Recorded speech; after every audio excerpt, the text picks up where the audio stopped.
The drama begins with a young girl named Noah, who finds her life unraveling the moment she is forced into a world she never wanted. Her mother, Rafaela, has fallen in love with a wealthy man named William, and within days, they are set to be married. For most people, entering a mansion filled with luxury would feel like a dream. But for Noah, it is nothing but a cage made of gold. As the gates open and the new life unfolds in front of her, she feels no excitement, no relief, only resentment. She never asked for this upgrade in lifestyle, nor does she want to abandon her old world, especially her boyfriend, Dan. But Rafaela gently reminds her that survival has not been easy for them. For years, they have struggled alone, and she believes that accepting help, accepting stability, is finally the step they need. Noah pretends to listen, but in her heart, nothing soothes the ache of leaving the life she knew behind. Inside William's home, everything seems meticulously crafted, from the polished floors to the breathtaking bedroom William personally decorated according to Noah's tastes. It is the kind of room a girl her age should love, yet she feels uncomfortable imagining herself living in luxury that doesn't belong to her.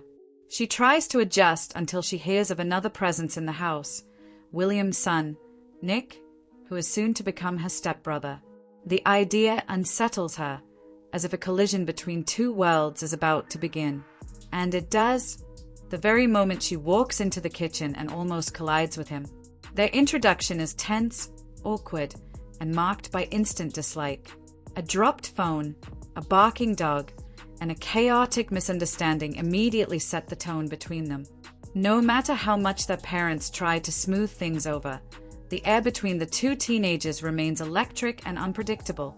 Later that night, they go out as a family, but even a dinner meant to bring them closer becomes another battlefield. Nick overtakes their car recklessly, and Noah's irritation builds until she ends up provoking him at the table. Nick walks away, throwing one unsettling remark that lingers in her mind. When William orders him to drop Noah home, the tension spirals into something dangerous. He speeds through the streets with no regard for her fear until Noah insults his mother, a line that triggers him enough to throw her out of the car, leaving her stranded and shaken in the middle of the road. That moment becomes the turning point that pushes Noah into the arms of a stranger named Mario, a boy who unknowingly connects back to Nick.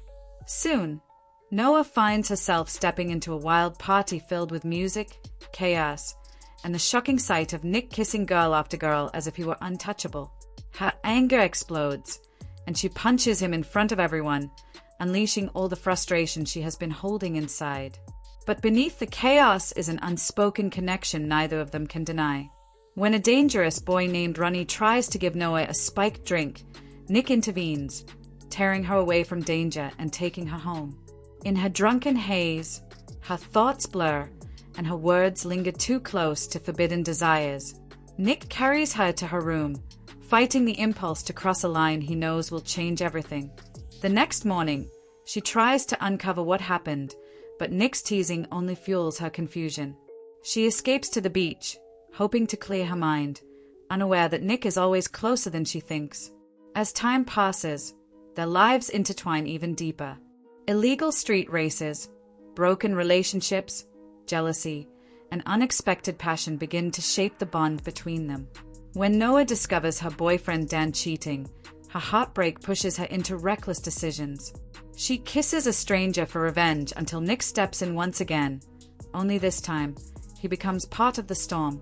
Their sudden kiss marks the beginning of something neither of them can resist, something dangerous, thrilling, and forbidden.